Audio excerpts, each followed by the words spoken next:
اچھا جی، بسم اللہ۔ باب کیف یضع رکبتیہ قبل یدیہ، سجدے میں جانے کا کیا طریقہ ہے؟ تو دو طریقے منقول ہیں، وضع الرکبتین قبل الیدین اور یا وضع الیدین قبل الرکبتین۔ چونکہ دو قسم کی احادیث ہیں تو فقہا کا بھی اختلاف ہے۔ جمہور کی یہ رائے ہے کہ پہلے جو ہے وہ گھٹنے رکھنے ہیں پھر ہاتھ رکھنا ہے۔ مالکیہ کا اس میں اختلاف ہے، وہ کہتے ہیں کہ پہلے ہاتھ اور پھر گھٹنے۔ مقصود مصنف تائید لمذہب الجمہور ہے، کیونکہ اس نے ان روایات کو مقدم کیا ہے جو حدیث وائل ہے، اور مالکیہ کی جو دلیل ہے حدیث ابو ہریرہ اس کو مؤخر ذکر کیا ہے، اور اس کے اندر کیا ہے، پہلے ہاتھ ہے اور پھر گھٹنے۔ تو بظاہر دونوں روایات میں تعارض ہے، تو تطبیق کی کیا صورت ہو سکتی ہے؟ تو پہلی جو صورت ہے ترجیح کی ہے، تو ترجیح وائل ابن حجر کی حدیث کو ہے، امام ابن قیم نے 10 وجوہات ذکر کی ہیں حدیث وائل کی ترجیح کی، تو اس لحاظ سے پھر وہ مقدم ہے اور حدیث ابو ہریرہ کیا ہے، مؤخر ہے۔ دوسرا جواب اس کا یہ دیا گیا ہے کہ یہ یعنی ترجیح کے اعتبار سے کہ یہ منسوخ ہے، تو مطلب نسخ ہو جائے گا، یہ بھی اس سے بھی پہلا درجہ ہے، چونکہ ہمارے ہاں پہلے نسخ ہے، تو یہ منسوخ ہے حدیث ابو ہریرہ۔ اور نسخ کی دلیل ابن خزیمہ کی حدیث ہے سعد ابن ابی وقاص کی رضی اللہ عنہ وعنہ، کننا نضع الیدین قبل الرکبتین فامرنا بوضع الرکبتین قبل الیدین، کہ ہم پہلے ہاتھ رکھتے تھے پھر گھٹنے، ہمیں بعد میں حکم دیا گیا کہ پہلے گھٹنے رکھو پھر ہاتھ رکھو، تو یہ گویا کہ منسوخ ہے۔ تو منسوخ ہو گئی۔ دوسرے نمبر پہ اس کے لحاظ سے سمجھ آ رہی ہے، غیر قوی ہو گئی حدیث وائل کے لحاظ سے۔ اور تیسرا جواب اس کا یہ دیا گیا ہے کہ یہ حدیث معارض ہے مصنف ابن ابی شیبہ کی حدیث کے، حدیث ابو ہریرہ، یعنی معارض جو حدیث ہے وہ خود معارض ہو چکی ہے، سمجھ آ رہی؟ کیونکہ مصنف ابن ابی شیبہ میں یہ حدیث ابو ہریرہ ہے، اور اس کے اندر یہ ہے کہ اذا سجد احدکم فلیضع رکبتیہ قبل یدیہ،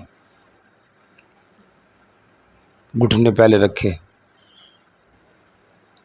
تو لہذا اس لحاظ سے وہ معارض بن ہی نہیں سکتے۔ خود اختلاف ہو گیا تو اس نے کیا مقابلہ کرنا ہے؟ امت میں جب اختلاف ہوگا، جماعت میں اختلاف ہوگا، تو اس نے کیا مقابلہ کرنا ہے؟ پہلے وہ آپس کا اختلاف ختم کرے پھر وہ کسی سے بات کرے۔ تو کتنے جواب ہو گئے ہیں؟ 3۔ اور چوتھا جواب اس کا یہ ہے کہ یہ حدیث مقلوب ہے، حدیث ابو ہریرہ میں قلب ہے، اور وجہ قلب یہ ہے کہ اونٹ جو ہے وہ تو پہلے ہاتھ رکھتا ہے پھر اپنے گھٹنے رکھتا ہے، تو یہاں پہ پہلے اونٹ کی طرح نہیں بیٹھنا، تو اونٹ پہلے ہاتھ رکھتا ہے تو مطلب پہلے ہاتھ نہیں رکھنا، آگے آگے نہیں، پہلے ہاتھ رکھنا ہے۔ آ رہی سمجھ؟ تو یہ اس کو سمجھنا چاہیے، اور یہ عموماً حدیث میں چلتا ہے مسئلہ، اونٹ کیسے بیٹھتا ہے۔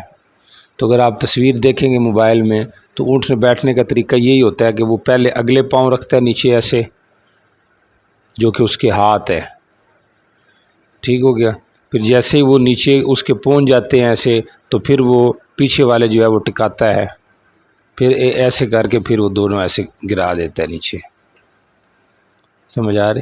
تو وہ جو اگلے ہاتھ گھٹنے گرا رہا ہے تو وہ اس کے ہاتھ ہی ہے نا. جانور کے جو اگلے پاؤں ہیں وہ گویا کہ اس کے ہاتھ ہے. دیکھیں نا جانور، انسان بھی جانور ہے، تو اگر انسان جانور کی طرح ایسے مڑ جائے تو وہی کیفیت بنتی ہے جو عام جانوروں کی ہے. تو اس کے بھی 4 پاؤں ہو جائیں گے، تو اسی جانور کو اگر آپ کھڑا کر دیں تو وہ اس کے جو پاؤں تھے وہ ہاتھ بن جائیں گے. ہاری سمجھ. تو اس لحاظ سے پہلے کیا کرنا ہے، اونٹ رکھتا ہے پہلے ہاتھ، تو ہاتھ نہیں رکھنے، پہلے کیا رکھنے ہیں، گھٹنے. ہاں پہلے گھٹنے رکھنے ہیں اور اس کے بعد کیا رکھنا ہے، ہاتھ رکھنا ہے. مالکیہ نے یہاں ایک اور منطق چلانے کی کوشش کی ہے کہ جی اس کے جو ہاتھ بھی اسی میں ہیں اور گھٹنے بھی اس کے اسی میں ہیں، سمجھ آ رہی ہے. تو لہٰذا جو وہ پہلے گھٹنے رکھ رہا ہے تو وہ گویا کہ اپنے پہلے جو ہاتھ رکھ رہا ہے گویا گھٹنے رکھ رہا ہے، تو انہوں نے گھٹنے ہاتھ کٹھے مکس چکر چلا دیے. سمجھ آ رہی کہ نہیں آ رہے؟ حالانکہ واضح سی بات ہے، اس میں تو کوئی خفا بھی نہیں ہے کہ مطلب یہ ہو گیا کہ ہاتھ اور گھٹنے اس میں ہیں، سمجھ آ رہی، اونٹ میں ہیں. تو اب واضح بات جو آگے ہے وہ منزل ہاتھ کے ہے. سمجھ آ رہی کہ نہیں آ رہے؟ تو آسان یہ کہہ لیں کہ اونٹ پہلے اگلا حصہ نیچے کرتا ہے، اس سے آسان جائیں تو ایسے ہی ہے نا. اونٹ جب گرتا ہے تو پہلے اگلا حصہ گراتا ہے، تو پہلے اگلا نہیں گرانا، پہلے پچھلا گرانا ہے. اب جب پہلے پچھلا گرانا ہے تو وہ گھٹنے ہوں گے. بس یہ آسان سی بات ہے. آ رہی کہ نہیں سمجھ آ رہی؟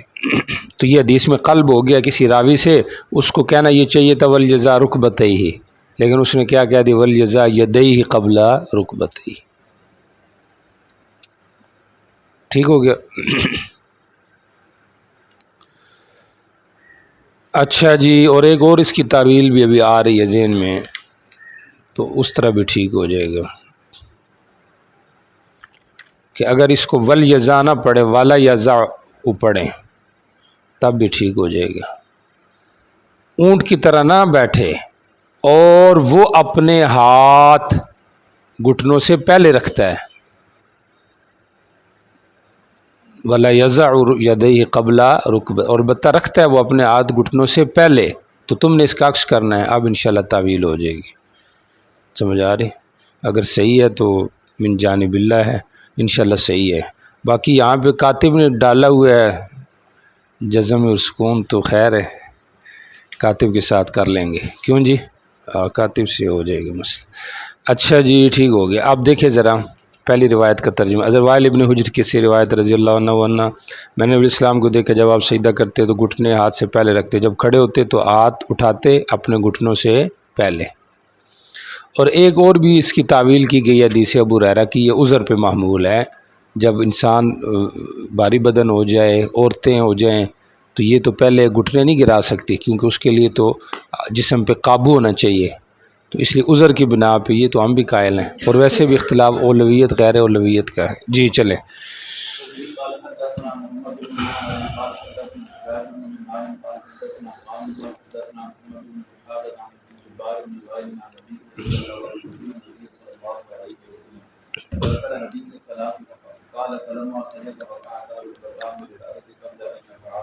تیلی کے واقع ہونے سے پہلے پہلے آپ کے گھٹنے زمین کی طرف جاتے تھے. جی.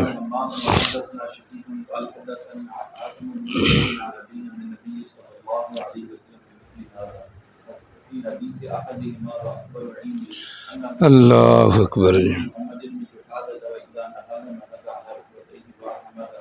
جب کھڑے ہوتے تو گھٹنوں پہ کھڑے ہوتے اور اپنی رانوں پہ آپ اشارہ کرتے. ٹھیک ہو گیا. نہض علی رکبتیہ، آپ اپنے گھٹنے کے سارے اور اپنے ران کے سارے آپ اوپر کھڑے ہوتے، یعنی ہاتھ زمین پہ نہ رکھتے بلکہ گھٹنے پہ رکھ کے پھر اوپر جاتے. آفت العلم النسیان، نسیان بڑی آفت ہے. آج اس نسیان نے بیڑا غرق کر دیے. سمجھ آ رہی؟ وجوہ کئی ہیں متعدد نسیان کے. سمجھ آ رہی؟ گناہ بھی ہے، خوراک کی قلت بھی ہے، اور اس کے علاوہ جو ہے قرب بعد قیامت بھی ہے، اور تشتت فکر اور اذہان بھی ہے، ذہن ایک جگہ پہ نہیں ٹک رہا، کبھی گھر کا سوچتا ہے، کبھی مدرسے کا سوچتا ہے، کبھی کاروبار کا سوچتا ہے، سمجھ آ رہی کہ نہیں آ رہی؟ تو یہ ساری چیزیں ہیں، فقہاء کو اللہ نے، محدثین کو ذہن دیے تھے، انہوں نے کام کیے، اللہ ہمیں بھی عطا فرمائے، نسیان سے بچائے، سمجھ آ رہی؟ انسان اتنی محنت کرتا ہے اور پھر بھول جاتا ہے، گو کہ وہ ضائع نہیں جاتی، لیکن کمال تو یہ ہے کہ اس کو یاد ہو۔ آ رہی کہ نہیں سمجھ آ رہی؟ پتہ چلے شیخ بول رہے ہیں، آ رہی کہ نہیں سمجھ آ رہی؟ شیخ کا علم جھلک رہا ہو اور پتہ ہو کہ بھئی پڑھ کے آئے ہیں کسی جگہ سے، تو ہمارے لیے بھی موقع بنے، ہم بھی جائیں، چلو چکر شکر لگائیں، سیر کریں، تاریخ شریف پھر ہماری بھی لینی ہے، یہ نہ ہو کہ ہمیں پھر بھول جاؤ، اس سے پھر بات پکی کرنی ہے، ٹھیک ہے؟ میں اور عادل آئیں گے، ٹھیک ہو گیا جی؟ چلو جی۔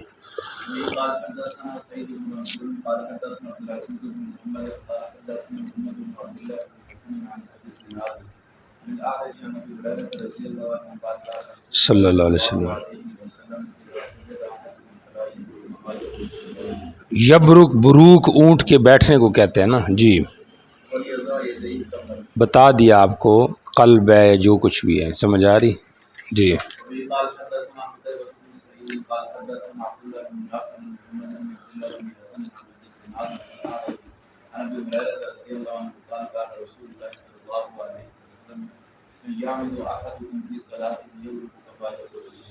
نبی علیہ السلام نے فرمایا تم میں سے ایک اپنی نماز میں کس کرتا ہے وہ ایسے بیٹھتے جیسے اونٹ بیٹھتا ہے، ایسے نہ بیٹھے۔ کیسے بیٹھے؟ تو ولیزا آگے ویسے بھی دراج ہوگا اور نہ بھی ہو، لیکن قلب تو ہے ہی ہے نا جی، یا تعویل بتا دیا آپ کو جی۔ چلے جی۔ نحوز فی الفرد، فرد جو ہے یہ طاق کو کہتے ہیں، شفع کے مقابلے میں ہے، مراد فرد سے پہلی اور تیسری رکعت ہے۔ جب پہلی اور تیسری رکعت کے لیے اٹھنا ہے تو کیسے اٹھنا ہے، یہاں پہ اس کا طریقہ بیان کیا گیا، بات سمجھ آ رہی؟ تو مقصود مصنف تو جو ہے جو یہاں پہ آ رہا ہے وہ شوافے کی تائید ہے، سمجھ آ رہی؟ کہ انسان جو ہے وہ اٹھے تو پھر اس کے بعد جو ہے وہ اپنے ہاتھوں کے سہارے پر اٹھے، کیا کہتے ہیں اس کو، نحوز فی الفرد، ٹھیک ہو گیا۔ مسئلہ یہ چل رہا ہے جلسہ استراحت کا، سمجھ آ رہی؟ کہ جب پہلی اور تیسری رکعت سے اٹھنا ہے تو ڈائریکٹ اٹھنا ہے علی صدور قدمہ ہی، اور یا پھر جلسہ استراحت کر کے اٹھنا ہے۔ تو شوافی کا مذہب یہ ہے کہ جلسہ استراحت ہوگا، امام احمد سے بھی دو روایتیں ہیں جلسہ استراحت کے والے سے، مالکیہ اور احناف کہتے ہیں جلسہ استراحت نہیں ہے، آ رہی سمجھ؟ تو مقصود مصنف شوافی اور حنابلہ کی ایک روایت کی تائید ہے کہ جلسہ استراحت ہے،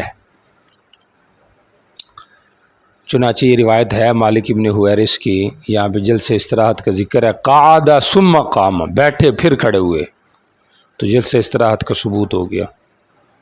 ایسی ایک روایت ہے ابو حمید الساعدی کی، اس کے اندر بھی جلسہ استراحت کا ذکر ملتا ہے، پیچھے اس قسم کی روایات گزر چکی ہیں رفع دین کے باب میں۔ تو ہماری طرف سے جواب یہ دیا گیا ہے کہ عام جو روایات ہیں وہ جلسہ استراحت سے خالی ہیں، جتنی بھی روایات ہیں ان دو صحابی کے علاوہ ان کے اندر جلسہ استراحت کا ذکر نہیں۔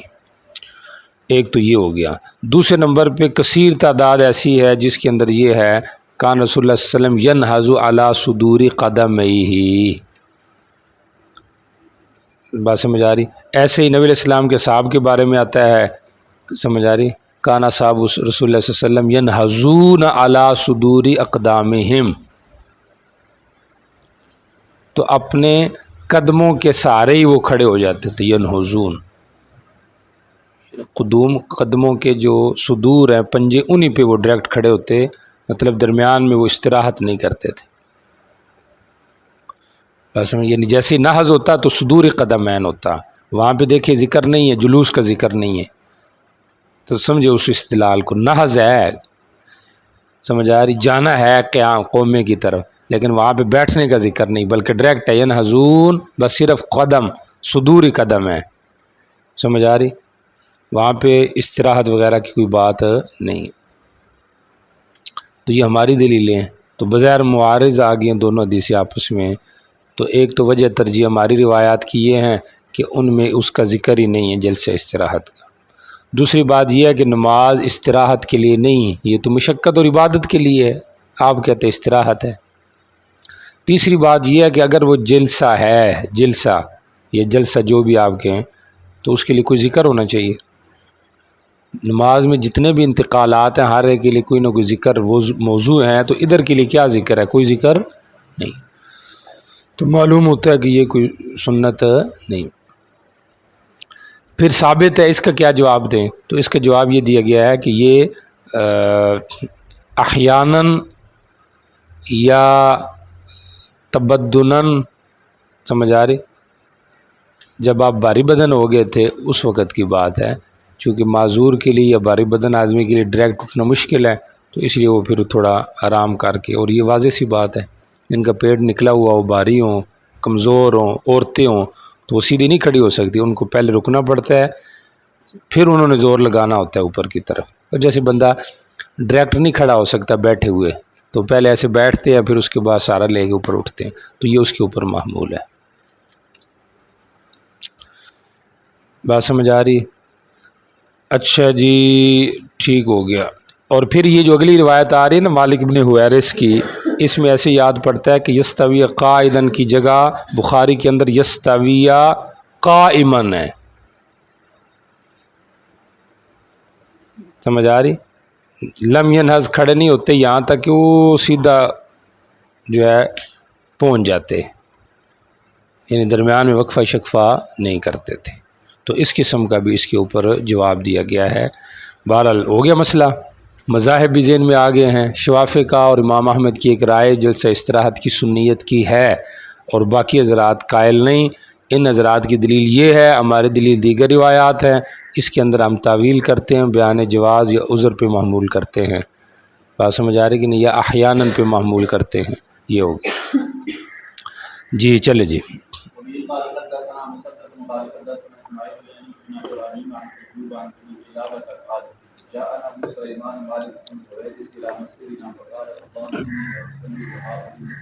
میں نماز کا ارادہ تو نہیں رکھتا، لیکن میں نماز پڑھتا ہوں، سمجھ آ رہی؟ جی سبحان اللہ، آپ کیسے نماز پڑھتے تھے؟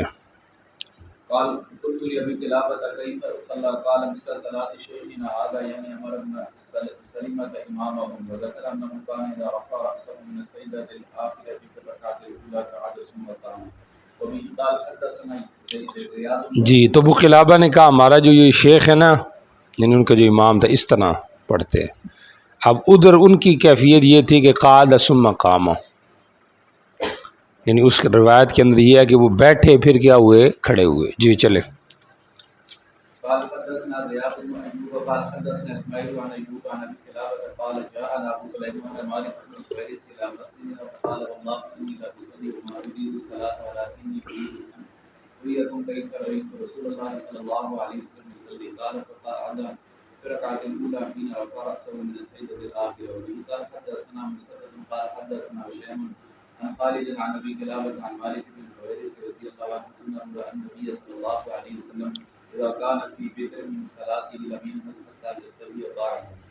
جی جب وطر میں تھے تو آپ، یعنی وطر مانا طاق رکعت میں، تو آپ بیٹھ کے پھر کھڑے ہوئے، اور پیچھے جو انہوں نے کہا تھا نا یہ ہمارا امام پہلے والا دے کے پھر اس کے بعد خود بھی کر کے دکھایا کہ بھی آپ ایسے کرتے تھے۔ جی چلیں۔ اقعاء بین السجدتین، اس بات ترجمہ تو بالمعنی ہے، مقصود مصنف اس کی سنیت کا بیان ہے، سمجھ آ رہی؟ اور باقی جو ہے فقہ الحدیث میں اگر آپ آئیں تو اقعاء کے والے سے متعدد اقوال ہیں۔ امام ترمذی نے دونوں قسم کے باب قائم کیا ہے، رخصت فی الإقاع بھی کیا ہے اور نہی عن الإقاع کا بھی کیا ہے، اور جو نہی کی روایت ہے اس کو تو ضعیف قرار دے دیا۔ امام کیا کہتے اس کو مسلم نے بھی اس کے اوپر باقاعدہ جواز کا باب باندھا ہے، جواز الإقاع، کہ اقاع جائز ہے۔ امام نووی رحمہ اللہ نے اس کی یہ تطبیق دی ہے کہ اقاع اصل میں دو صورتیں اقاع کی، ایک ہے کتے کی طرح بیٹھنا، یعنی اپنے گھٹنے کھڑے کر کے اور الیتین پہ بیٹھ کر، بیٹھتے ہوئے گھٹنے کھڑے کر کے ہاتھ زمین پہ لگانا، ایک اقاع کتے کی شکل کی طرح بیٹھنا۔ اور دوسرا اقاع جو ہے وہ یہ ہے کہ اپنے ایڑیوں پہ بیٹھنا، سمجھ آ رہی، یہ والا اقاع ہے۔ تو وہ کہتے ہیں کہ جو کہیت القلب ہے سب وہ تو منع ہے، لیکن دوسرا جو ہے وہ جائز ہے، سمجھ آ رہی جی۔ تو لیکن جواز ہی ہے، صرف رخصت ہے ایک، سمجھ آ رہی۔ باقی یہ ہے کہ عام سنت نہیں ہے، کیونکہ عام سنت نبی علیہ السلام کی اس پہ اتفاق ہے کہ وہ افتراش ہے، پاؤں بچھانا، سمجھ آ رہی، پھر اس پہ بیٹھنا اور یا پھر تورک کرنا، سمجھ آ رہی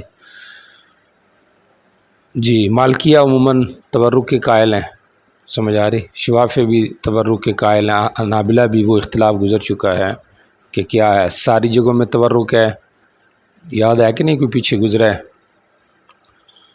مالکیہ مطلقاً تورک کے قائل ہیں، احناف مطلقاً افتراش کے قائل ہیں، اور حنابلہ اور شوافی آخر میں تورک اور درمیان میں افتراش کے قائل ہیں۔ آ رہی سمجھ؟ جی پڑھیں جی۔ قال حدثنا يحيى بن معين قال حدثنا حجاج بن محمد عن ابن جريج قال اخبرنا ابو زبير انه سمع طاووس يقول كنا لابن عباس في رفاعي على القدمين في السجود فقال هي سنة قال قلنا انا نراه جفاء بالرجل فقال ابن عباس بالرجل فقال ابن عباس هي سنة النبي صلى الله عليه وسلم۔ طاووس کہتے ہیں ہم نے ابن عباس سے کہا اقاع القدمین فی السجود، وہ قدمین آ گیا، اقاع علی القدمین ہے، ٹھیک ہو گیا، دوسری جو صورت ہے، تو انہوں نے کہا یہ سنت ہے۔ کہتے ہیں ہم نے کہا یہ تو ہم اس کو سمجھتے ہیں کہ یہ تو ظلم ہے آدمی پر، بالرجل بھی ٹھیک ہے، بالرجل بھی ٹھیک ہے، اگر کہیت القلب ہے تو پھر بالرجل، اور اگر علی القدمین ہے اقاع تو پھر بھی جفا بالرجل ہے تو دونوں صورتوں میں ہو سکتا ہے۔ ظاہری بات ہے اگر القدمین بھی ہو تب بھی ظلم، تو بندے پاؤں پہ ہے تو بندے پہ ہی ظلم ہے نا، پاؤں بھی بندے کے ہی ہیں، کسی اور کے تو نہیں ہے، سمجھ آ رہے، ظاہری بات ہے آیت تھوڑی بدل جاتی ہے اور مشکل ہوتا ہے بیٹھنے سے۔ فقال ابن عباس، حضرت ابن عباس نے کہا یہ سنت النبی، یہ کہا کہ یہ تیرے نبی کی سنت ہے، آ رہی بات میں، یہ تیرے نبی کی سنت۔ حضرت ابن عباس سے بہت سارے ایسے فتاوے منقول ہیں، یہاں پہ بھی انہوں نے اقاع کو بھی سنت کہہ دیا، فاتحہ جنازے میں اونچی پڑھ کے کہا لِتَعْلَمُوا سنت نبیکم، تمہیں پتہ چل جائے کہ یہ نبی کی سنت ہے، یہاں پہ بھی کہہ رہی ہیں سنت نبیکم، سمجھ آ رہی۔ تو اصل مسئلہ یہ ہے کہ صحابہ کرام آپ کی ہر ادا کو سنت سمجھتے تھے، اور ہے بھی ایسی بات ہے، سمجھ آ رہی، چونکہ وہ مجتہدین تھے، ان کے ہاں ساری حدیثوں کو بیک وقت چلانا، عمل کرنا مشکل نہیں تھا، آسان تھا، سمجھ آ رہی، چونکہ علم تھا۔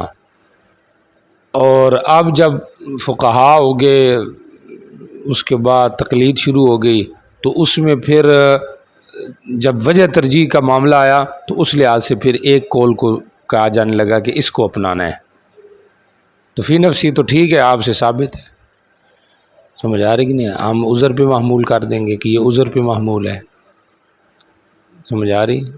تو معذور آدمی اگر اس کیفیت سے بیٹھے تو جائز ہے، بیان جواز ہے کہ اس طرح بھی اگر کبھی کبھی ہو جائے تو ٹینشن نہیں ہوگی۔ بات اقاع بین السجدتین، امتحان میں یہی آنا ہے، ما معنی الاقاع،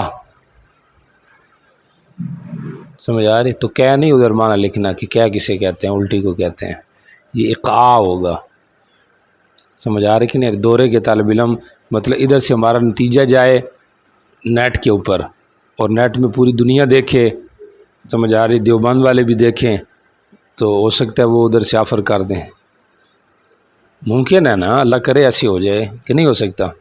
آپ چپ ہے، اعتماد پیدا کریں نا. ہم ان کو رزلٹ بھیجیں گے کہ ہمارے ششمائی پنجمائی کا اور دورے کے رزلٹ طلباء کا یہ آن لائن اپلائی کریں گے، تو ان کو پھر آگے صورتیں بتائیں گے 2-3 صورتیں، تو ممکن ہے وہ قائل ہو جائیں. کیا خیال ہے؟ جب ڈائریکٹ ہمارا مرکز سے رابطہ ہوگا تو پھر تو ہمیں مسئلہ ہی نہیں.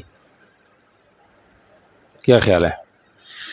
جی چلیں، مرکز تو مانتے ہو نا، آپ کی نہیں مانتے، ضمناً سی بات آگے. چلو زکریا تو بہت پکا کہتا نہیں مانتے. جی چلے جی. باب ما جاء فيما يقول اذا رفع راسه من الركوع. قال حدثنا محمد بن عيسى قال حدثنا عبد الله بن نمير وابو معاويه ووكيع ومحمد بن عبيد كلهم عن الاعمش عن عبيد بن حسن قال سمعت عبد الله بن عوف ابي عوف يقول كان رسول الله صلى الله عليه وسلم اذا رفع راسه من الركوع يقول سمع الله لمن حمده اللهم ربنا لك الحمد السماوات والارض وملء ما شئت من شيء بعد. قال ابو داود وقال سفيان الثوري اللہ اکبر، استغفر. ومن الحسن هذا الحديث ليس فيه بعد الركوع. قال سفيان وفيه الشيخ عبيد بن الحسن فلم يكن فيه بعد الركوع. قال ابو داود ورواه شعبة عن ابي اسماعيل عن الاعمش عبيد قال بعد الركوع. رکوع سے سب جب اٹھانا ہے قوما کی طرف تو اب کیا دعا پڑھنی ہے؟ بظاہر اس کا باب تو پہلے ہونا چاہیے، لیکن چونکہ دعا فی القوما اور بین السجدتین مصنف شاید اس کو اکٹھے ذکر کرنا چاہتا تھا، اس لیے اس کو مؤخر کر دیا. سمجھ آ رہی؟ جیسے صاحب در منظور کہہ رہے ہیں. تو سر جب اٹھائے تو جو دل دعا پڑھے اچھی بات ہے. نوافل میں اہتمام کرنا چاہیے، دعائیں مانگنی چاہیے. اور مالکیہ کے یہاں تو اور تعمیم ہے، وہ تو کہتے ہیں فرائض میں بھی جتنی چاہے دعائیں مانگو. اور تسبیحات کے حوالے سے تو امام احمد کی ایک روایت ہے کہ تکبیرات اور تسبیحات یہ واجب ہیں، تو ان کے مذہب میں بھی مزید وسعت ہوگی کہ دعائیں بھی پڑھی جائیں. احناف کے ہاں یہ ہے کہ فرائض میں تخفیف سے کام لے، ہاں نوافل میں لگا رہے جتنی دل بڑے. نماز آ رہی کہ نہیں سمجھ آ رہی؟ تو اس لیے آپ نے بھی خیال رکھنا ہے کہ امام بن جائیں تو کام ہلکا رکھنا ہے. سمجھ آ رہی کہ نہیں آ رہی؟ فجر میں لمبی پڑھائیں جو ضرورت ہے، باقی نمازوں میں مختصر پڑھائیں، لیکن پوری اتمام رکوع و سجود ہونا چاہیے. سمجھ آ رہی؟ پیچھے لوگ تھک جائیں تو یہ ٹھیک نہیں ہے. تقریباً اس کی اوسطاً مقدار 10 منٹ ہے. اگر آپ کی نماز 10 منٹ میں پوری ہے، عام جو نماز ہے جہری، تو پھر تو سمجھے آپ صحیح جا رہے ہیں. اور اگر 15 منٹ پہ چلی گئی ہے تو پھر سمجھے زیادہ ہو گئی ہے. جی چلے جی. اچھا پہلی جو روایت ہے اس میں دیکھیے، حضرت عبداللہ بن ابی اوفا کی روایت ہے رضی اللہ عنہ وعنہ. کہتے ہیں نبی الاسلام جب سر رکوع سے اٹھاتے تو آپ یہ کہتے ہیں سبحان سمع اللہ لمن حمدہ اللہم ربنا لک الحمد ملء السماوات، آسمان بھر کے زمین بھر کے اور جو بھر کے آپ چاہیں. اس کے بعد سب کچھ آپ کے لیے بڑی جامع سی دعا ہے. آگے اختلاف ہے، یہ عبید ابی الحسن بھی ہے، سمجھ آ رہی ہے، اور عبید ابن الحسن بھی ہے. سب ٹھیک ہے کیونکہ اس کی کنیت بھی ابو الحسن ہے، والد کا نام بھی حسن ہے، اس لیے پہلی روایت میں عبید ابن الحسن ہے اور آگے عبید ابی الحسن ہی. آگے بعد رکوع کا لفظ ہے یا نہیں ہے تو یہ ایک روات کا اختلاف ہے کہ جب سر سے اٹھاتے سر آگے من رکوع کا لفظ ہے یا نہیں ہے. یہ ہے بہرحال تو وہ رکوع کا ہی ہو گیا نا مسئلہ. اچھا جی، تو اس میں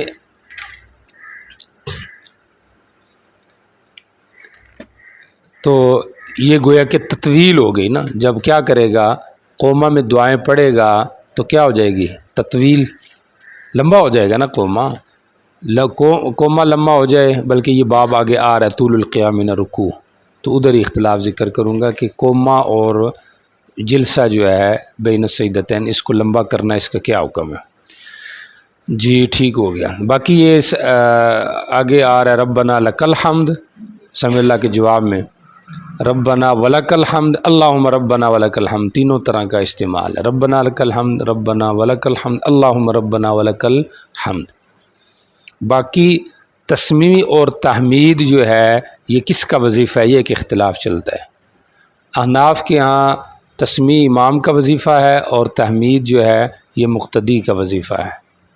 شیخین کا یہ مذہب ہے. سمجھ آ رہی؟ اور دوسرا مذہب جو ہے وہ ہے کیا کہتے ہیں اس کو، امام احمد کا اور امام محمد کا، کہ امام کے لیے دونوں ہیں، کلاہما للامام، امام دونوں پڑھے گا، اور مقتدی جو ہے وہ صرف ربنا ولک الحمد کہے گا. سمجھ آ رہی؟ کیونکہ آگے آ رہا ہے روایت میں، اذا قال سمع اللہ لمن حمید، جب آپ سمع اللہ کہتے تو ربنا لک الحمد بھی کہتے. اور دوسری طرف حدیث میں آتا ہے کہ اذا قال الامام غیر المغضوب علیہم ولا الضالین، بلکہ اذا قال سمع اللہ لمن حمید فقولوا ربنا لک الحمد او کما قال، اس طرح کی تقسیم بھی آتی ہے. سمجھ آ رہی؟ اور القسمۃ تنافی الشرک، جیسے کہ امام صاحب ہدایہ کہتے ہیں. اور پیچھے مذہب رہ گیا شوافع کا. سمجھ آ رہی؟ شوافع کہتے ہیں کلاہما لکلیہما، دونوں نے کہنے ہیں، سمیع اللہ بھی کہنا ہے اور ربنا لک الحمد بھی کہنا. تو مذاہب آگے ذہن میں سب کے.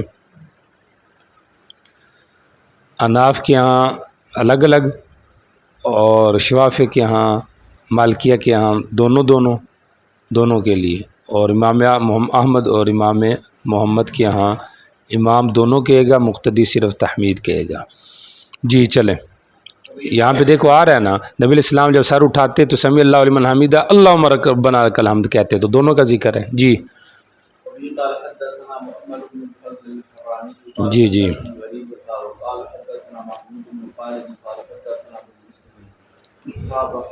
قال حدثنا ابن سعد قال حدثنا بشر بن بكر قال حدثنا محمد بن مسعود قال حدثنا عبد الله بن يوسف كلهم عن سعيد بن عبد العزيز عن عطية بن اللهم سعيد رضي الله عنه قال ان رسول الله صلى الله عليه وسلم كان يقول حين يقول سمع الله لمن حمده اللهم ربنا لك الحمد ملء السماء قال محمد ملء السماوات وملء الارض وملء ما شئت من شيء بعد یا اہل الثناء والمجد، اے تعریف اور بزرگی والے. جی انت احق ما قال العبد، جو بندہ کہتا ہے تو اس کے لائق ہے. سبحان اللہ، ایک ہی شخصیت ایسی ہے جو صحیح معنوں میں تعریفوں کے لائق ہے، یا وہ اللہ کی ذات ہے یا نبی کی ذات ہے.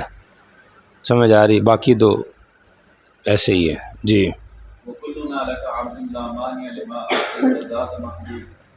سبحان ذل جد کو تیری طرف سے جد نہیں نفع دے سکتا تیری مرضی کے بغیر. جد سے مراد خاندان بھی ہو سکتا ہے، کیونکہ جد ذکر ہے، مراد پورا خاندان اسی کی طرف نسبت ہوتی ہے، جیسے وفد عبد القیس. سمجھ آ رہی؟ اور یا صاحب ذل جد، کوشش والے کو تیری طرف سے کوشش. سمجھ آ رہی؟ لا ينفع ذا الجد من کا، نہیں نفع دے گی من کا، یعنی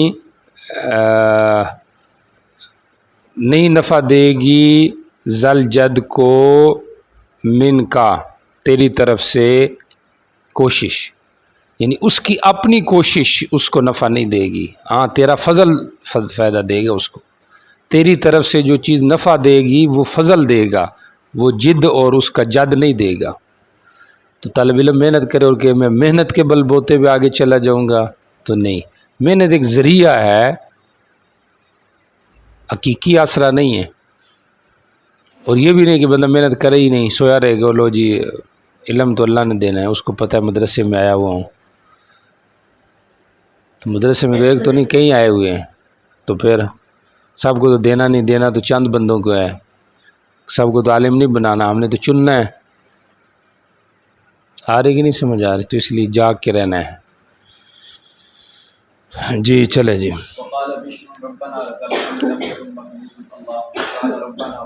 جی ٹھیک ہو گیا.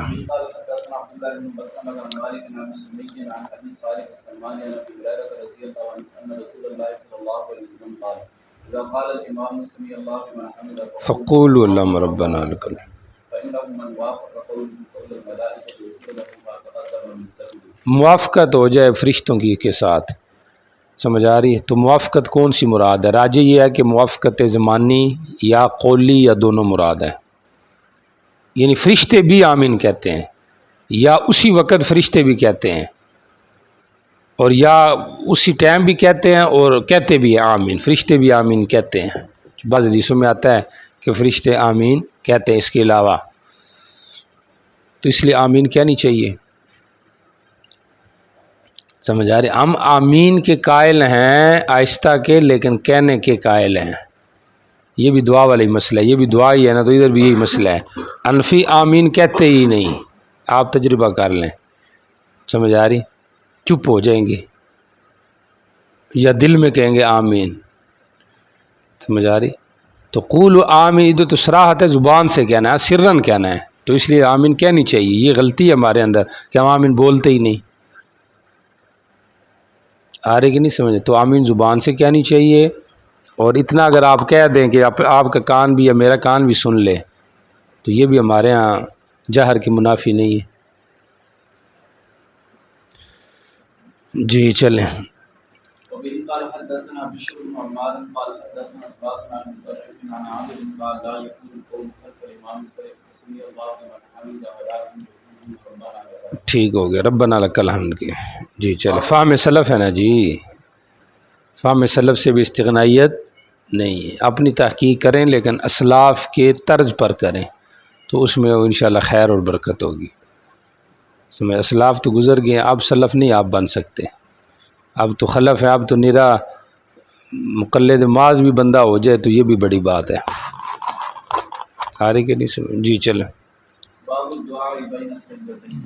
به قال حدثنا محمد بن مسعود قال حدثنا زيد بن حباب قال حدثنا عامر بن ابي العلاء قال حدثني علي بن ابي صالح عن سعيد بن جبير عن ابن عباس رضي الله عنهما قال كان النبي صلى الله عليه وسلم يقول بين السجدتين اللهم اغفر لي وارحمني وعافني واهدني وارزقني. ترمذی میں وجبرنی بھی ہے. بین السجدتین پڑھنا چاہیے کہ نہیں؟ جمہور اس کے قائل ہیں. حنفیہ کے ہاں فرض میں نہیں پڑھنا چاہیے چونکہ تخفیف مطلوب ہے، لیکن دوسرا قول یہ ہے کہ نہیں پڑھنا چاہیے، اور یہ پڑھنی چاہیے.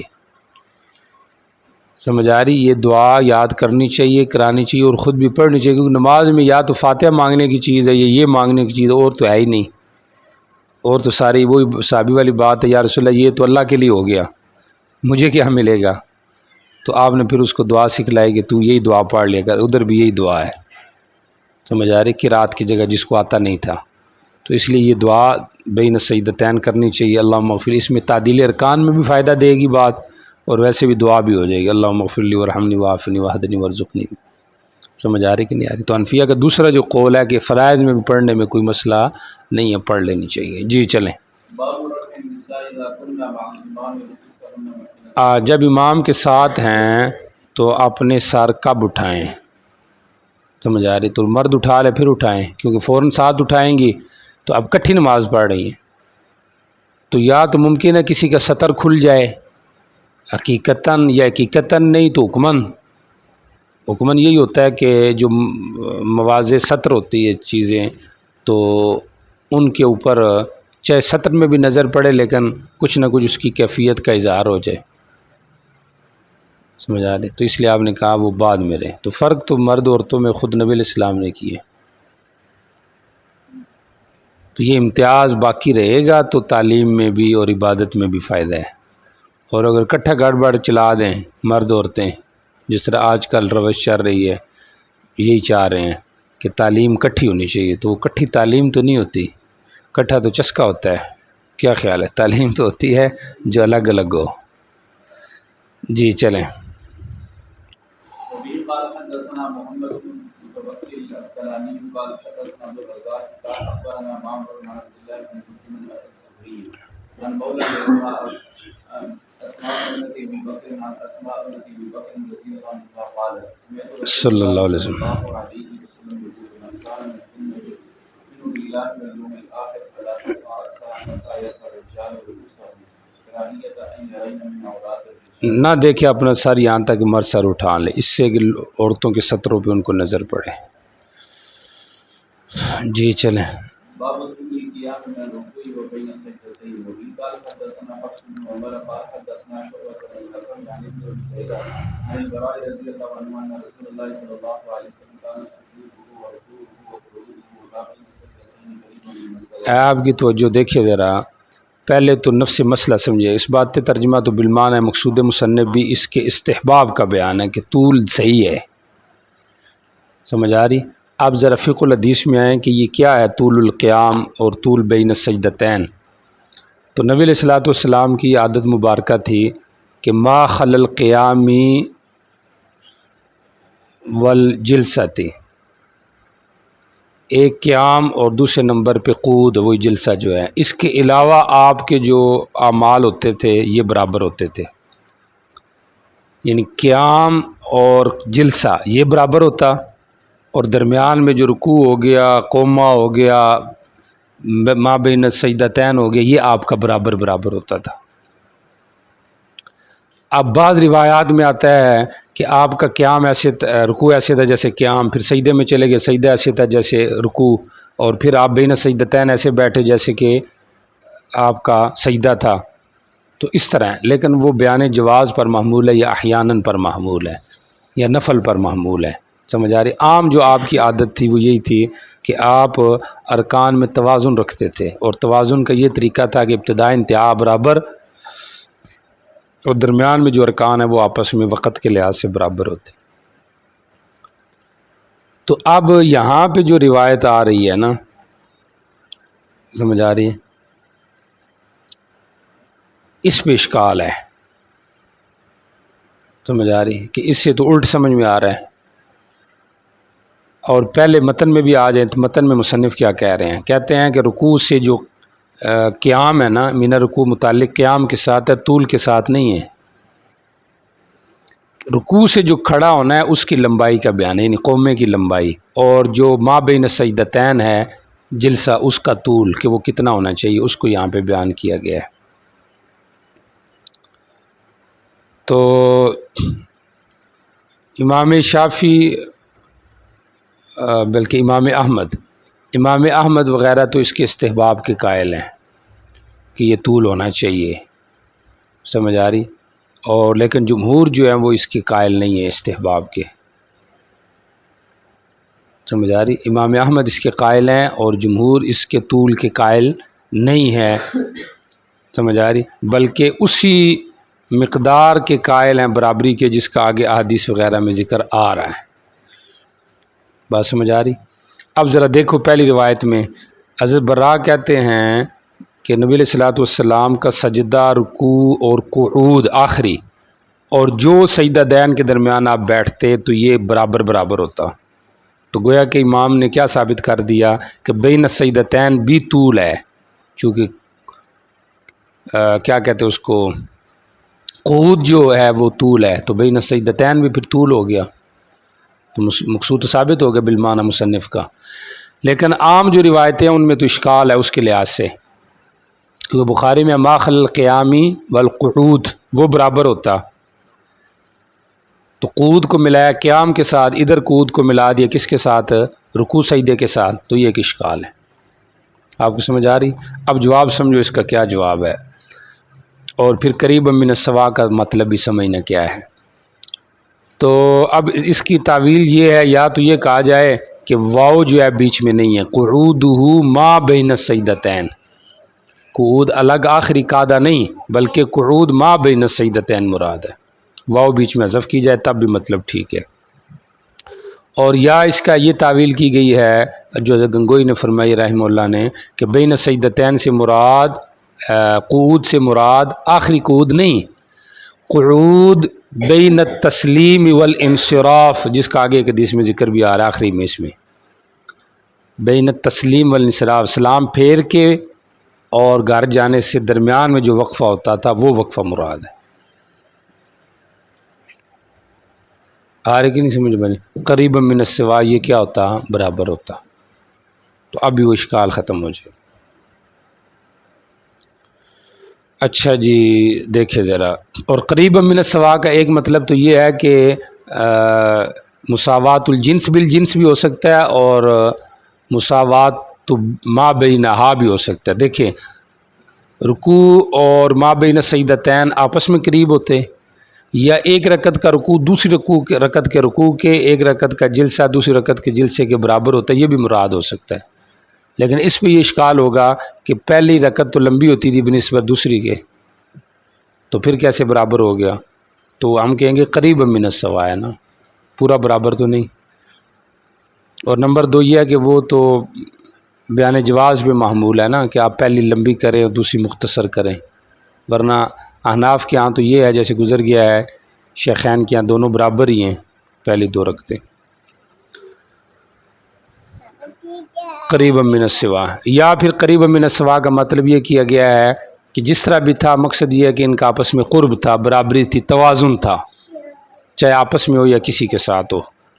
ہوگی یہ والی بات ساری۔ اب دیکھیں ذرا، ان رسول صلی اللہ علیہ وسلم نبی الاسلام کا نسجد و رکوع وقعودہ ما بین السجدتین قریب من السوا، یا برابری کے قریب قریب تھے۔ جی چلے آگے چلے، کیا لیں پی لیں۔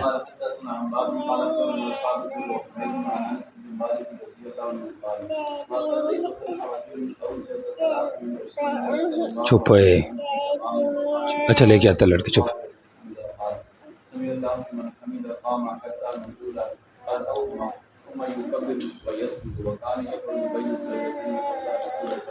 میں نے نئی نماز پڑھی کسی آدمی کے پیچھے، حضرت انس کیا رضی اللہ عنہ، جو زیادہ مختصر نماز والا نبی علیہ السلام سے تمام میں، یعنی تمام بھی تھی اور مختصر بھی تھی۔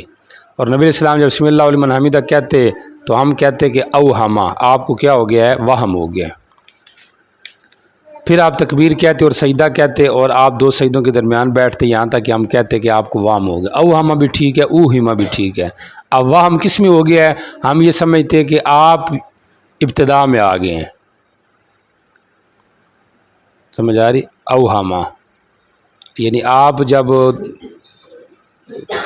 سمی اللہ لمن قومے میں آتے نا، لمبا کرتے، ہم سمجھتے کہ آپ شاید دوبارہ قیام سمجھ رہے ہیں، حالانکہ یہ تو قیام نہیں، یہ کیا ہے؟ قومہ ہے۔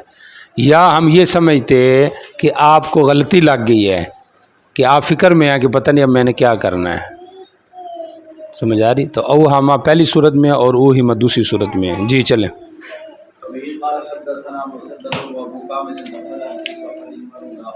چپ ہے۔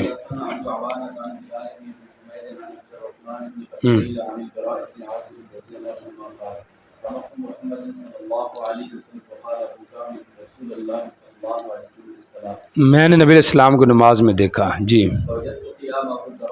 رکعت من رکوع، جی، قیام رکوع اور سجدے کی طرح، جی۔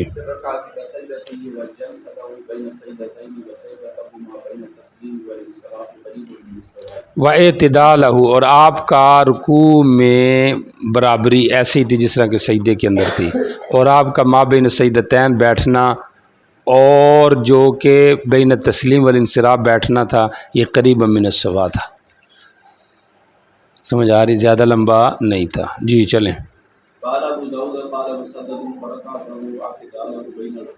جی، آپ کا رکوع اور آپ کا اعتدال، سمجھ آ رہی؟ یہ آپس میں، یہ اعتدال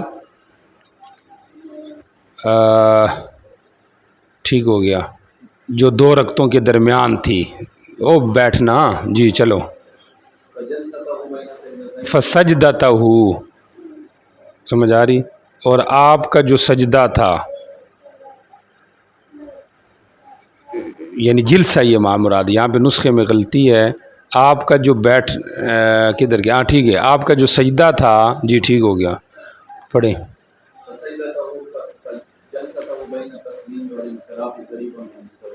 جی ترجمہ دیکھیے، مسدد کہتے ہیں آپ کا رکوع اور بین رکعتین آپ کا جو بیٹھنا تھا، اعتدال، اور آپ کا جو سجدہ تھا اور آپ کا جو بین سجدتین بیٹھنا تھا، وہ بین رکعتین، تو اور یہ بین سجدتین، بات ایک ہی ہے۔ اور آپ کا جو سجدہ تھا اور آپ کا جو بین تسلیم والانصراف بیٹھنا تھا، قریب من السوا، یہ آپس میں کیا تھے؟ برابر تھے، سمجھ آ رہی؟ تو یہاں پہ گویا کہ یہاں پہ 2 حدیثیں، ایک مسدد کی حدیث ہے اور ایک حدیث ابو کامل کی ہے، سمجھ آ رہی؟ تو ابو کامل نے جو پیچھے روایت نقل کی ہے اس کے اندر کیا ہے کہ آپ کا رکوع اور سجدہ قیام رکوع کی طرح تھا، آپ کا جو قیام تھا وہ کس کی طرح تھا؟ رکوع کی طرح تھا، حالانکہ قیام اور رکوع میں فرق ہے، سمجھ آ رہی ہے؟ رکوع تو چلتا ہے سجدے کے ساتھ، رکوع اور سجدہ آپس میں برابر ہے، قیام تو رکوع کے برابر نہیں ہے. تو اس لحاظ سے پھر یہ جو ہے اس میں ابو کامل کو فرق لگ رہا ہے تھوڑا بہت، سمجھ آ رہی؟ اصل جو الفاظ ہیں وہ مسدد کے ہی ہیں. مسدد نے کیا کہا؟ فوجدت رکعتہ، اس نے تو قیام کا کہا نا، اور اس نے کیا نقل کیا؟ فوجدت رکعتہ، میں نے پایا آپ کے رکوع کو اور آپ کے بین الرکعتین اعتدال کو. بین رکعتین کیا کہہ رہا ہوں؟ بین رکعتین یعنی بین رکوعین، رکعتین مانا رکوعین، آپ کا رکوع اور آپ کا بین رکوع اعتدال اور برابری، آپ کا سجدہ اور بین السجدتین برابری، آپ کا سجدہ اور بین تسلیم والانصراف جو ہے یہ آپس میں قریبا من السواۃ ہے. تو اصل الفاظ مسدد کے ہیں، اور رکعتین سے مراد بین الرکوعین، وہ یعنی قومہ مراد ہے نا. بات سمجھ آ رہی؟ جی چلیں. باب الصلاۃ من لا یقیم صلبہ رکوع وسجود. جی، اس آدمی کی نماز جو اپنی پیٹھ رکوع سجدے میں سیدھی نہیں کرتا، جلدی جلدی چلا جاتا ہے، یعنی مطلب تعدیل ارکان نہیں کرتا. تو اس بات ترجمہ تو بالمعنی ہی ہے، سمجھ آ رہی؟ بلکہ باللفظ کہہ لیں من لا یقیم صلبہ، بالمعنی ٹھیک ہے.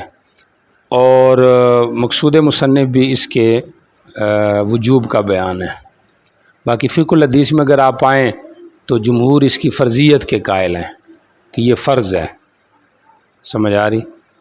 اور امام ابو یوسف کی بھی یہ رائے ہے، امام طرفین کی یہ رائے ہے، ایک قول میں یہ کہ واجب ہے اور دوسرے قول میں یہ کہ سنت ہے.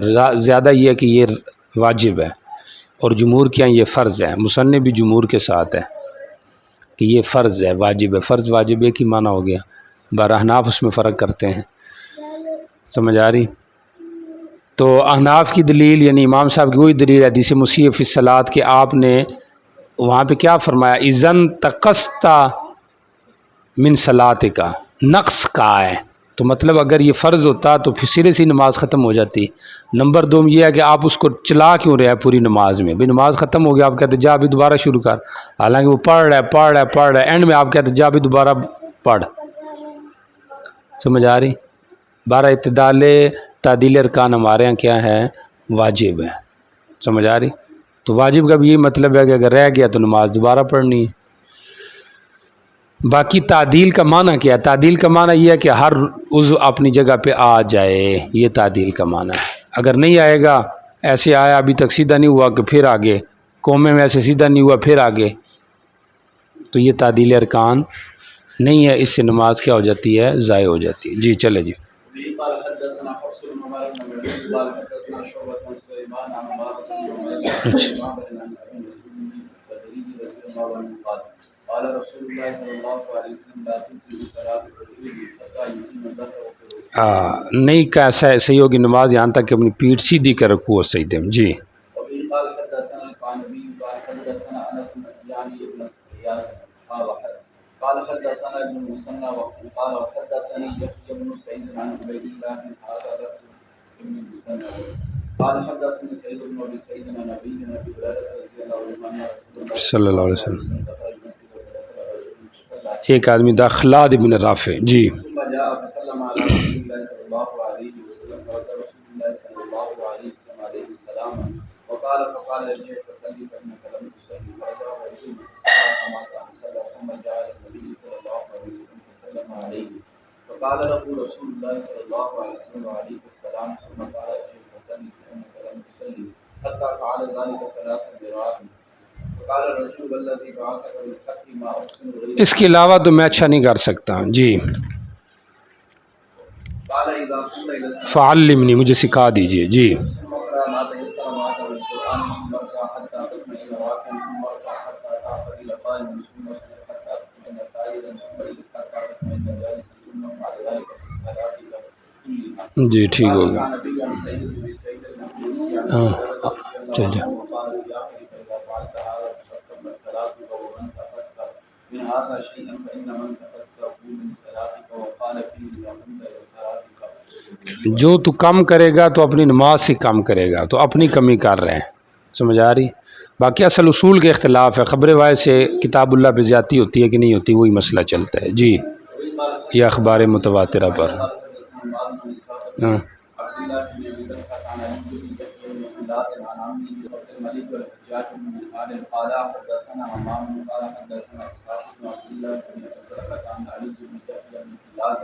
عن أبيه عن عمه رفاعة بن رافع رضي الله عنهما بمعناه قال رسول الله صلى الله عليه وسلم. یہ رفاع ابن رافع اور خلاد ابن رافع یعنی بائی کی روایت نقل کر رہے ہیں جی. إنها لا تتم صلاة أحدكم حتى يسبغ الوضوء كما أمره الله فيغسل وجهه ويديه إلى الكعبين ويمسح برأسه فيسجد فيمكن عنده قال إمام وربما كان يجوز من الأرض حتى تطمئن أنفاسه جوڑ اوپر اس کے مطمئن ہو جائیں جی، اور ڈھیلے پڑ جائیں.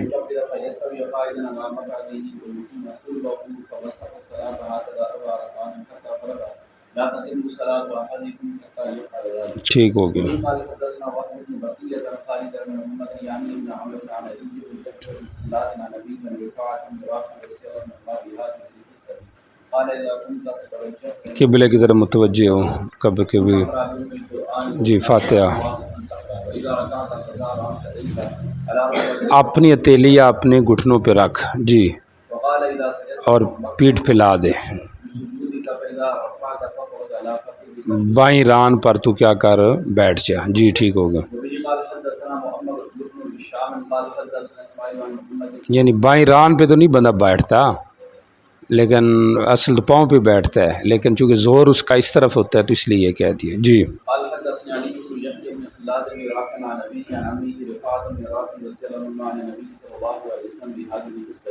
قال إذا أنت كنت في صلاتك فكبر الله عز وجل ثم اقرأ ما تيسر عليك من القرآن. وقال فيه فإذا جلست في وسط الصلاة فاطمئن وارتعش فخذك اليسرى ثم تشهد ثم إذا قمت فمثل ذلك حتى تفرغ من صلاتك. نماز سے فارغ ہو جائے جی. قال حدثنا عباد بن موسى التلي قال حدثنا إسماعيل يعني ابن جعفر قال أخبرني يحيى بن علي بن يحيى بن خلاد بن رافع الزهري عن أبيه عن جده عن رفاعة بن رافع رضي الله عنه أن رسول الله صلى الله عليه وسلم قص هذا الحديث. قال فيه فتوضأ كما أمرك الله ثم تشهد فأتم ثم كبر فإن كان معك قرآن فاقرأ به وإلا فاحمد الله عز وجل وكبره وهيده. وقال فيه وإن انتقصت منه شيئا انتقصت من صلاتك. تشاہد مانا نماز پڑھ، فاقم پھر تو کیا ہو جا، کھڑا ہو جا، پھر تکبیر کہہ جی. وبه قال حدثنا ابو الوليد الطيالسي قال حدثنا ليس بن يزيد بن ابي حبيب بن جعفر بن مطلق وقال حدثنا قتيبة قال حدثنا ليس بن جعفر بن عبد الله الانصاري عن تميم بن محمود عن عبد الرحمن بن شيخ رضي الله عنه قال لقى رسول الله صلى الله عليه وسلم جی. کوے کی طرح چونچ مارنے سے جی، درندے کی طرح پاؤں پھیلانے سے، وہ اقاع جو صورت تھی وہ درندے کی طرح ہی تھی نا جی. آدمی ایک مخصوص جگہ مسجد میں متعین کر لے جی، جس طرح اونٹ اپنی جگہ بنا لیتا ہے، تو اب ہر ایک بندے کو پتہ ہو یہ ادھر بیٹھتا ہے یا یہ بڑا نمازی ہے، تو اس طرح نہ کرے. مخصوص جگہ جس طرح لوگ مصلی بچھا لیتے ہیں، عام جو مؤذن ہے اس کے لیے تو ہوتا ہے کہ وہ پیچھے کھڑا ہو کے اقامت جو کہنی ہے جی. چلیں.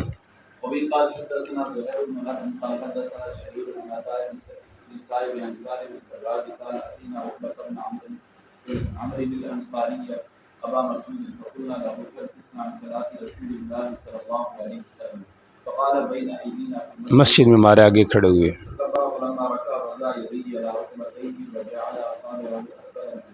اور انگلیاں اپنی اس سے کچھ نیچے رکھی جی، اور اپنی کونیوں کے درمیان خلا پیدا کیا، دور دور رکھی پہلو سے جی. ہر چیز اپنی جگہ پہ ٹک گئی جی، ٹک گئی ہر چیز، اور کونیوں کے درمیان مجافات پیدا کیا جی.